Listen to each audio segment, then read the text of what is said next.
I was in the kitchen when my wife told me she felt like a stranger in her own house. We'd been married 41 years at that point, raised 3 children, buried both our parents, survived cancer, job losses, all the usual catastrophes. And I thought we were fine. I really did. But she was standing by the sink, drying a plate, and she said it so quietly I almost missed it. "I don't think you see me anymore." And the question that's haunted me ever since, the one I wish I'd asked decades earlier, is this: when did I stop paying attention? I'm 82 now. My wife passed 3 years ago, and I've had a lot of time to think about what happened. Not the big things, not the fights or the crises, but the slow erosion, the tiny ways we disappeared from each other while living in the same house. Because that's what destroys love, not the dramatic betrayals, not the explosive arguments. It's the quiet turning away, the 1,000 small moments when you choose comfort over connection, when you stop being curious, when you decide you already know everything there is to know about the person lying next to you. I met a couple once, back in the 70s.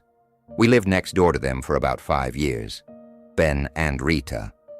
They'd been married maybe 30 years when we knew them. And they had this routine. Every evening after dinner, they'd sit on their front steps, not talking much, just sitting there while the light faded. Sometimes Rita would point at something, a bird, a neighbor's new car, and Ben would nod. That was about it. I remember thinking they seemed bored, like they'd run out of things to say to each other, like marriage had worn them down into silence. But then we moved away, and years later I ran into Ben at a hardware store. This was after Rita had died, and he looked hollow, like someone had scooped out his insides. We got coffee, and he told me he couldn't go home, that the house felt wrong without her. And I said something stupid, like how hard it must be after so many years together. And he looked at me and said, "The hard part is that I still had questions. Every single day I'd think of something I wanted to ask her, some little thing, and now I can't." He said those evenings on the steps weren't about running out of things to say. They were about not needing to fill the silence, about being so comfortable with someone that you could just exist next to them. And I realized I'd completely misunderstood. I'd looked at their marriage and seen emptiness when really I was seeing depth, the kind that takes decades to build. But by then I was already making the same mistake in my own marriage. I just didn't know it yet. My wife's name was Helen. We met at a church dance when I was 23. She was wearing a yellow dress, and she laughed at something her friend said. And that laugh, I can still hear it, loud and unself-conscious and completely real. I asked her to dance, and she said yes, and we talked all night about nothing important. Her job at the library, my work at the plant, movies we'd seen, books we'd read. And what I remember most is how curious I was. Every answer she gave made me want to ask another question. I wanted to know everything: how she took her coffee, what she did on Sundays, what made her sad, what made her feel alive. But somewhere along the way, I stopped asking. I don't know when exactly. Maybe after the kids were born and we were just trying to survive. Maybe after we fell into our routines and everything started feeling predictable. Maybe I just got lazy. I stopped asking how her day was because I assumed I knew.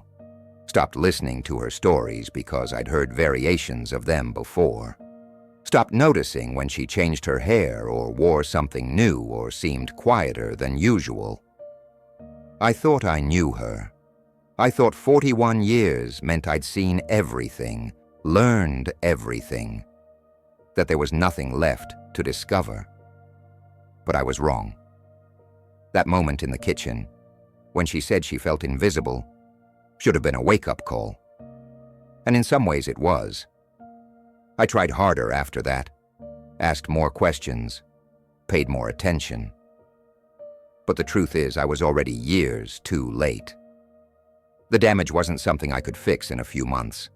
It was cumulative, built up over decades of small neglects. There was another couple I knew, Frank and Marie.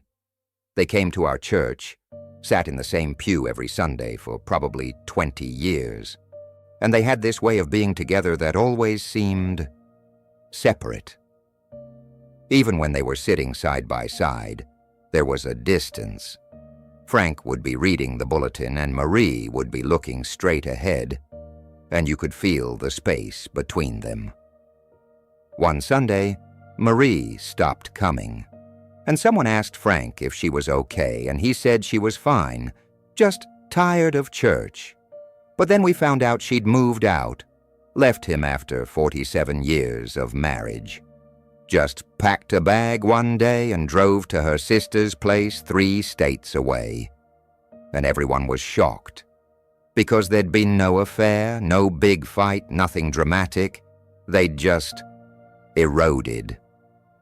I saw Frank a few times after that. He looked confused more than anything, like he couldn't understand what had happened. He kept saying they'd been fine, that everything was fine. But Marie told someone later, and this got back to me, that she'd been lonely for 30 years. That living with Frank was like living with a roommate who barely noticed she existed. That she'd tried to talk to him, tried to get his attention, tried to matter, and he'd just not seen it. He'd thought everything was fine because the bills were paid and nobody was yelling and they still slept in the same bed. He'd mistaken the absence of conflict for the presence of love. And I think that's what I did, too, with Helen. I thought as long as we weren't fighting, as long as the house was running smoothly, as long as we were polite to each other, I thought that was enough. But marriage isn't about the absence of problems. It's about presence. Being truly, fully present with another person. Seeing them. Not just the version you met 40 years ago, but who they are right now, today, in this moment. Because people change. Helen wasn't the same woman in that yellow dress. She'd lived an entire life, raised children, lost her mother, struggled with things I never asked about, dreamed dreams I never knew, and I'd stopped paying attention somewhere along the way. After she told me she felt invisible, I started trying to see her again, really see her. And what shocked me was how much I'd missed. She'd started reading poetry. When did that happen? She'd leave books lying around with pages folded down, and I'd never once asked her about them. She'd made a friend at the grocery store. They'd have coffee sometimes on Thursday mornings. I didn't even know her name. She'd been scared about getting older, about losing her memory like her mother did. And she'd never told me because, and this is what broke me, she didn't think I'd notice anyway. How do you miss something like that? How do you share a bed with someone for 41 years and not know they're terrified? The answer is simple. You stop looking, you stop asking, you get comfortable, and comfort is the enemy of connection. I think about Ben and Rita a lot now, those evenings on the steps, and I wonder if Ben kept asking questions right up until the end, if he stayed curious, if he made Rita feel seen, because that's what I wish I'd done differently.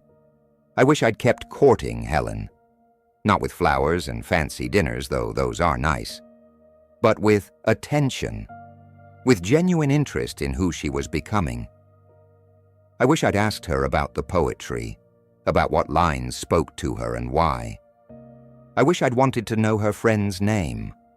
I wish I'd noticed the fear in her eyes when she couldn't remember where she'd put her keys. I wish I'd paid attention. The last few years of Helen's life, after that moment in the kitchen, I tried. I really did. We'd have coffee in the mornings and I'd ask her questions. Not the routine ones. How'd you sleep? What's for dinner? But real ones. What are you thinking about? What made you smile today? What do you miss? And she'd look at me sometimes like she wasn't sure if I really wanted to know. Like she was waiting for me to check my watch or change the subject or drift back into my own thoughts. But I'd wait. And eventually she'd answer. And I'd learn something new about this woman I'd lived with for decades. I learned she'd always wanted to take a painting class but was scared she'd be terrible at it. I learned she still thought about a friend from high school who died young. I learned she loved thunderstorms because they made her feel small in a good way. Such small things. Such ordinary things. But they mattered to her. And I'd never known. We had maybe 4 good years at the end. 4 years where I tried to be present, to see her, to stay curious, and then she got sick. It was fast. 6 months from diagnosis to the end. And I'm grateful for those last 4 years. I'm grateful I got to know her a little better before she was gone. But I also carry the weight of all the years I wasted, all the questions I didn't ask, all the times I chose my own comfort over her. That's what I mean when I say it's the small things that destroy love. It's not one big mistake. It's the accumulation of 1,000 tiny turnings away. It's saying, uh-huh, without looking up from your phone. It's assuming you know what she'll say, so you stop listening. It's treating her like furniture, something familiar and useful but not worthy of your full attention. It's forgetting that she's a whole person, with an interior life as complex as your own, with thoughts and fears and dreams that are still forming, still changing, still waiting to be known. Frank never understood that. He thought Marie leaving was sudden. But it wasn't. It was the result of 30 years of not being seen, of being taken for granted, of slowly realizing that the person you married has stopped being curious about who you are. And the thing is, Frank probably loved Marie. I'm sure he did. But love isn't a feeling you have once and then coast on forever. It's a choice you make every day. To pay attention. To stay interested. To treat this person like they're still worth knowing. Because they are. They always are. I think about that question I asked earlier. When did I stop paying attention? And I realize now it's the wrong question. The better question is, why did I ever think I could stop? Why did I think marriage was a destination instead of a journey? Why did I think I could learn Helen once and be done? Why did I treat her like a book I'd already read instead of a story that was still being written? I don't know. Laziness, maybe. Or fear. Because staying curious means staying vulnerable. It means admitting you don't have it all figured out. It means risking rejection or disappointment or discovering things that might be hard to hear. It's easier to retreat, to assume, to stop asking, to let comfort replace connection. But that ease comes at a cost, and the cost is the person you promised to love. Helen died on a Tuesday morning. I was holding her hand, and one of the last things she said to me was, "Thank you for seeing me again." And I knew what she meant. She meant those last 4 years, those mornings with coffee, those conversations where I actually listened. But I also heard what she didn't say, that there were decades before that when she was invisible, when I looked past her instead of at her. And I can't get those years back. I can't ask her the questions I should have asked. Can't tell her I'm sorry for all the times I chose the television over her. For all the times I thought I already knew the answer, so I didn't need to ask. All I have now is time to think about it, to understand what I lost. Not all at once in some dramatic moment, but slowly, year after year, in tiny increments that seemed harmless at the time. That's how love dies. Not with a bang, but with a series of whispers. with comfortable silences that aren't really comfortable, with assumptions that replace actual knowledge, with the slow, steady decision to stop being curious about the person you wake up next to every morning. And by the time you notice, if you notice, it might be too late. The distance might be too far to cross. The person might already be gone, even if they're still physically there. So if you have someone you love, someone you've promised your life to, don't make my mistake. Don't stop paying attention. Don't get comfortable. Don't assume you know everything. Ask questions, real ones, not because you need information, but because you want to know them, want to see them, want to remind them and yourself that they matter. Because they do. They matter more than your routine, more than your comfort, more than your assumption that tomorrow will be just like today. And one day when you're old and alone and looking back, you'll want to remember that you paid attention, that you stayed curious, that the person you loved felt seen. Trust me on that. If you're thinking of someone right now, someone you've maybe stopped seeing clearly, maybe today's the day you start asking again. Not because it's easy, but because they're worth it. And so is love.